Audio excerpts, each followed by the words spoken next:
particular problem in this section is one of the very important concepts that you all should understand.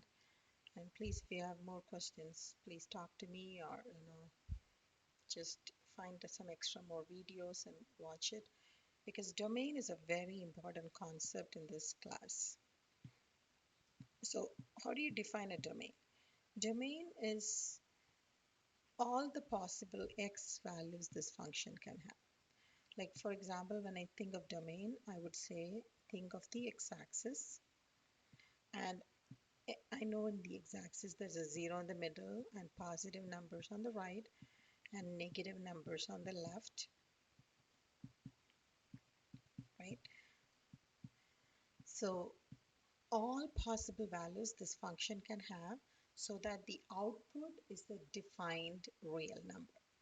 In this case, if I pick an x value from this number line and plug it in here, I cannot have an imaginary output or I cannot have an undefined answer.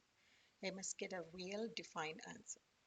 Okay, so if I get undefined answer, then I have to exclude those values from the domain. Like for example, we'll start here. Imagine 0. What will happen if I pick 0 from this number line and plug it in here?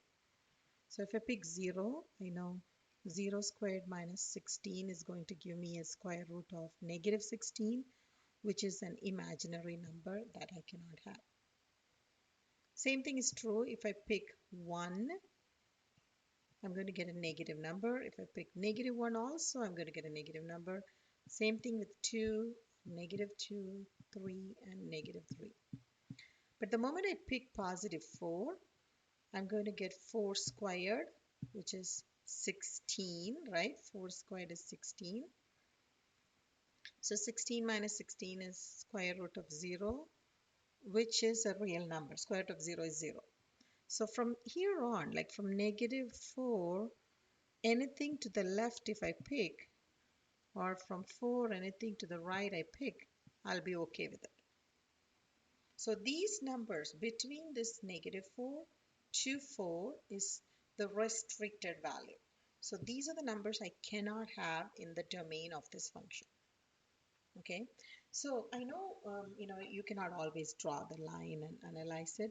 The easier way to do it is, since you already know about radicals and since this is an even index,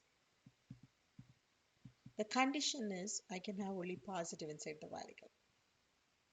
So the easy way to do this problem is to take the quantity that is inside the radical sign and say x squared minus 16 should be greater than or equal to 0.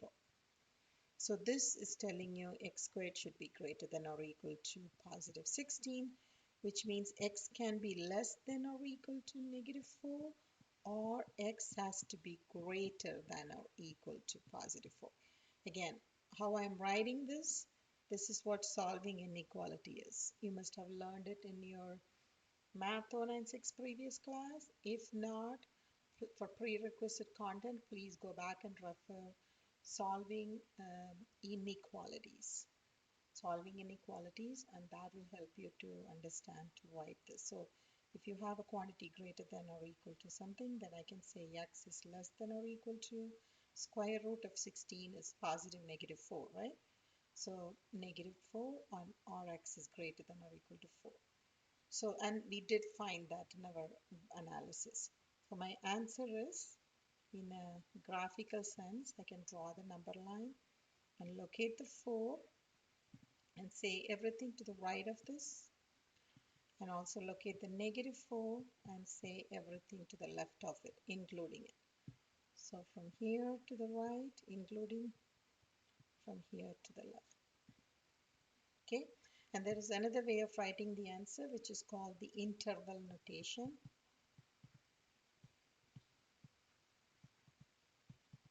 And if you have a doubt about what an interval notation is, go back and refer the prerequisite content. It's negative infinity to negative 4 bracket union positive 4 comma infinity.